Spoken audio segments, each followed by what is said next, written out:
Assalamualaikum, hai teman-teman semua, kembali lagi di channel Ida Sofa. Kali ini, di video kali ini aku akan membuat budgeting aku bulan Februari 2023, masih dengan budget yang sama 2 juta tiap 1 bulan. Tonton terus ya videonya. Oh ya, terima kasih untuk teman-teman yang sudah support channel aku, yang sudah subscribe, like, dan komen channelku. Aku ucapkan terima kasih banyak. Seperti biasa, sebelum nanti kita menentukan budgetingnya, nanti aku buat judul terlebih dahulu ya teman-teman. Sambil kita membuat judul, nanti aku akan menjawab beberapa pertanyaan sebelumnya di channel YouTube aku. Kemarin ada yang bertanya, Kak, pos uang bulanan kok cuma 100.000, kok bisa belanja bulanan segitu banyaknya, sisanya dari pos apa? Begini ya teman-teman, untuk uang belanja bulanan yang 100 itu memang untuk keperluan aku sama suami dalam 1 bulannya, misal kayak perlengkapan alat mandi dan lain-lain. Kalau habis, aku ngambilnya dari pos uang bulanan itu. Dan sedangkan untuk uang belanja bulanan kemarin itu memang belanja bulanan untuk orang tua sama mertua aku, dan untuk anggarannya ada khusus sendiri yang tidak aku cantumin di dalam budgeting aku tiap bulannya, karena menurutku itu kan hal yang terlalu sensitif ya, dan privasi setiap orang masing-masing yang juga kan mesti berbeda-beda. Dan yang pasti jatah untuk orang tua tetap tak boleh kita lewatkan selagi kita mampu dan ada rezeki ya teman-teman. Sebenarnya untuk gaji Pak suami itu lebih dari 2 juta teman-teman, cuma seperti biasa aku men-challenge diri aku, selagi mampu budget 2 itu cukup dan gak overload, maka aku akan tetap menganggarkan budget 2 juta per bulannya. Hitung-hitung sambil nabung ya teman-teman. Di samping dari hasil kerjanya Pak suami, aku juga punya hasil dari usaha aku yang aku kelola dari kedai. Tapi untuk hasil kedai itu enggak aku gabungin dengan budgeting aku tiap bulannya. Jadi yang aku kelola murni dari hasil gaji Pak suami ya teman-teman. Ada yang tanya juga, untuk pegangan suami gimana Kak? Biasanya sebelum gaji itu dikasihkan ke aku, suamiku itu minta terlebih dahulu untuk pegangan dia sendiri, dan dia selalu bilang sama aku minta berapa, dan aku ya tetap yain karena itu kan juga hasil dari keringat dia. Jadi ya nggak apa-apa, dia mau mengambil berapa untuk keperluan dia juga boleh-boleh saja. Meski dengan budget sedikit 2 juta per bulan, kita tetap masih bisa menabung kok teman-teman, asalkan kita benar-benar niat dan ada kemauan. Tipsnya harus dengan metode budgeting seperti ini. Kalau kita punya hutang, kita juga harus memprioritaskan hutang atau cicilan yang kita miliki jika kita memiliki hutang. Kalau tidak, maka bisa langsung ke kebutuhan lainnya. Dan jika kita tidak memiliki cicilan, maka prioritaskanlah untuk menabung dahulu semampunya kita sesuai budget yang kita perhitungkan dengan matang, misalkan tabungan untuk anak atau dana darurat dan lain sebagainya. Kemudian baru dahulukan untuk pembayaran yang sifatnya wajib, contohnya kayak arisan, listrik, PDAM ya, seperti itulah kira-kira teman-teman. Dan yang gak kalah penting lagi setelah itu, jangan lupa kita juga menganggarkan untuk sedekah ya teman-teman. Jangan sampai kita harus menunggu uang sisa untuk sedekah, karena itu juga nggak baik. Jadi kalau kita mendahulukan sedekah, insya Allah rezeki yang kita peroleh akan menjadi berkah. Baru setelah semua itu kita penuhi, kita cukupkan, baru dengan sisa dari yang tadi untuk kebutuhan sehari-hari kita, sisa dari budget yang prioritas, maksudnya kita cukupkan sesuai dengan kebutuhan kita. Seberapa banyaknya uang tak akan cukup untuk memenuhi gaya hidup. Sebaliknya ya teman-teman, seberapa sedikit pun uang akan cukup untuk memenuhi kebutuhan hidup. Begitulah kata-kata pepatah teman-teman. Semoga kita selalu dimudahkan segala urusan dan diberikan rezeki yang berkah dan bermanfaat dan berlimpah. Amin. Yang pastinya setiap keluarga tentunya kebutuhan dan harga setiap barang yang kita butuhkan pastinya kan juga berbeda ya teman-teman. Itu budget untuk aku dan suami dan satu anak balita yang masih tinggal sama orang tua ya, jangan disamakan.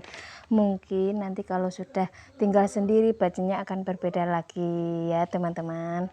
Apapun itu jangan lupa untuk selalu bersyukur atas apa yang kita punya, karena semua itu sudah sesuai dengan takaran Allah. Jadi tugas kita hanya untuk berikhtiar sebisa mungkin mengatur dan menyimpan harta pemberian suami dengan sebaik-baiknya. Jangan sampai kita menjadi kufur nikmat ya teman-teman, dan selalu mengeluh. Yang terpenting kita sudah berusaha, berikhtiar, dan selalu belajar lebih baik. Dan selanjutnya pasrahkan saja sama Allah. Insya Allah semua nanti kebaikan akan kita dapatkan. Karena di sini aku juga masih banyak kurangnya dan masih dalam tahap belajar dan selalu ingin menjadi lebih baik. Begitu ya teman-teman, kiranya tips dari aku untuk mengatur budgeting bulanan. Barangkali teman-teman ada masukan atau saran yang lebih mendukung, tolong tulis di kolom komentar ya teman-teman, supaya aku juga bisa belajar lebih baik lagi.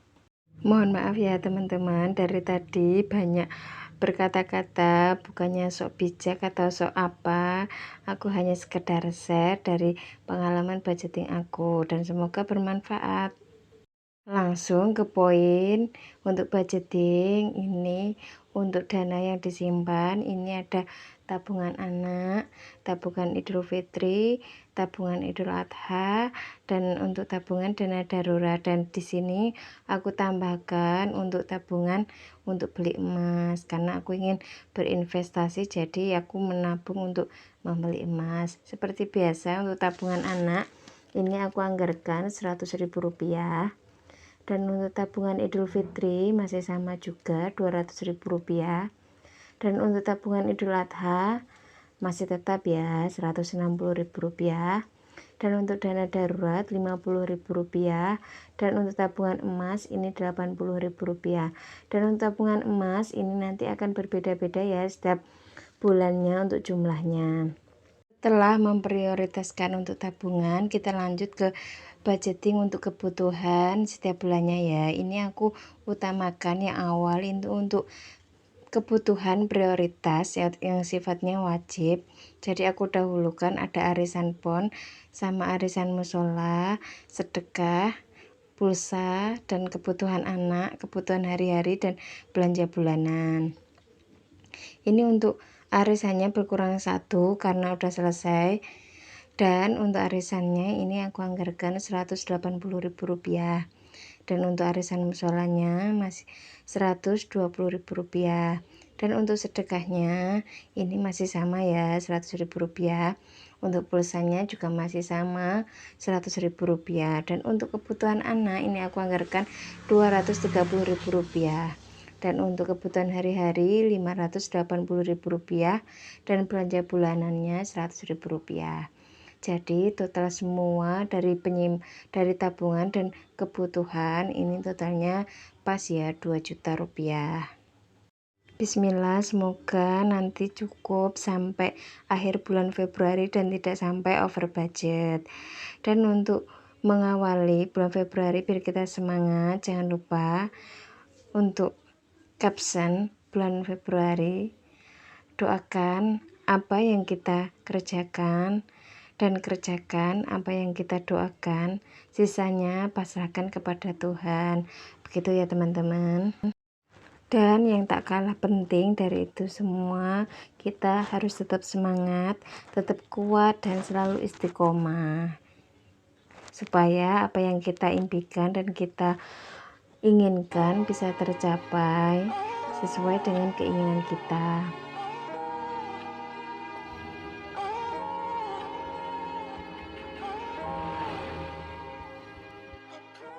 Setelah selesai menulis untuk rancangan budget setiap posnya, kita lanjut untuk memasukkan dananya ke dompet pintar.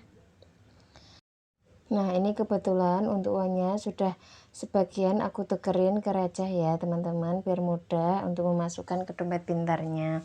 Jadi nggak usah ditukar-tukerin lagi. Dan untuk pos yang pertama, yakni untuk dana yang prioritas, ini adalah arisan pon yang sifatnya wajib dan nggak boleh sampai terlewatkan ya.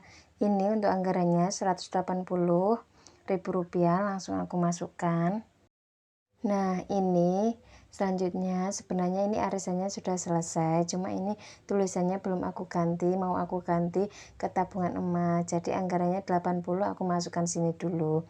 Dan untuk selanjutnya arisan musola 120.000 aku masukkan juga. Dan untuk sedekahnya aku juga masukkan Rp100.000. Dan untuk dana darurat aku masukkan di situ Rp50.000. Untuk kuota Rp100.000 aku masukkan di posnya. Dilanjutkan, ini untuk anggaran kebutuhan anak dalam 1 bulan, ini Rp230.000 aku juga masukkan. Dan untuk kebutuhan sehari-hari yang Rp580.000 tadi, aku bagi menjadi 4 minggu, yakni di minggu pertama 140, dan di minggu kedua juga 140.000, dan di minggu ketiga pun juga sama 140.000 aku masukkan, dan yang terakhir minggu keempat ini aku lebih menjadi Rp160.000. Dan untuk kebutuhan bulanan ini aku masukkan Rp100.000. Dan untuk yang paling belakang ini aku juga ada dana cadangan untuk jaga-jaga, barangkali ada danaku yang kurang dalam 1 bulan, aku bisa mengambil dari situ. Tapi misal danaku tidak over budget, maka aku tidak akan mengambil untuk dana cadangan itu ya teman-teman, aku biarin di situ saja. Dan ini untuk simpanan untuk anak, ini langsung aku masukkan ke dalam buku tabungan seperti ini. Dan untuk dana Idul Fitri sama Idul Adha ini aku masukkan ke dalam jalan aku ya teman-teman. Jadi jalannya dalam 1 tahun ini alhamdulillah sudah mulai mau full, jadi aku tetap harus semangat sampai nanti ketika waktu dibutuhkan bisa diambil sesuai dengan yang kita inginkan. Dan untuk uangnya aku langsung masukkan ke dalam buku tabungan yang sudah ada khusus untuk Idul Kurban. Seperti halnya Idul Kurban atau Idul Adha, Idul Fitri pun juga sama ya teman-teman. Ini jalan aku dalam 1 tahun. Jadi per bulannya aku anggarkan 200.000. Ini kurang 3 lagi, harus tetap semangat. Dan untuk uangnya langsung aku masukkan juga ke dalam buku tabungan. Ini buku tabungan khusus untuk tabungan Idul Fitri ya teman-teman. Nah, seperti itu kiranya video budgeting bulan Februari 2023. Semoga bermanfaat dan bisa menjadi motivasi untuk teman-teman semua. Apabila ada kurangnya ataupun kurang berkenan untuk teman-teman, mohon maaf ya. Diambil yang baiknya saja dan dibuang yang kurang baik. Nah, seperti itu. Terima kasih sudah menonton video aku. Jangan lupa like, subscribe, dan komen. Assalamualaikum.